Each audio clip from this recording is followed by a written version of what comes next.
ताज़ा तरीन वीडियोस के लिए हमारा YouTube चैनल सब्सक्राइब करके बेल आइकन प्रेस करिए ताकि आपको मिले हर अपडेट सबसे पहले। और अब आपको अपडेट करें, national command and operation centre ने मवेशी मंडियों में कोरोना SOPs पर अमल दरामद यकीनी बनाने की हिदायत कर दी है।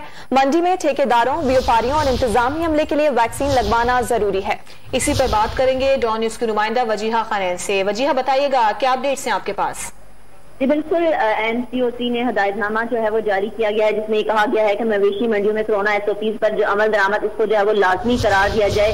तमाम मवेशी मंडियां जो है शहरों से बाहर जो खुले मकामात है वहां पर जो वो लगाई जाए। इसके साथ साथ जो व्यापारी हजरात हैं, सब तमाम अमला जो ठेकेदार है, सबका वैक्सीन का लाजमी लगाना जो है वो जरूरी जो है वो करार दिया गया है। और इसके साथ NCOC ने ये भी हदायत जारी की है, मवेशी मंडी में जो लोग आएंगे उनका मास्क पहनना लाजमी है, उनको सैनिटाइज करना, जबकि मवेशियों पर जो है जरासीम को स्प्रे का इस्तेमाल भी जो है वो जरूरी करार दिया गया है। जी ठीक है, वजीहा खान, आपका बहुत शुक्रिया।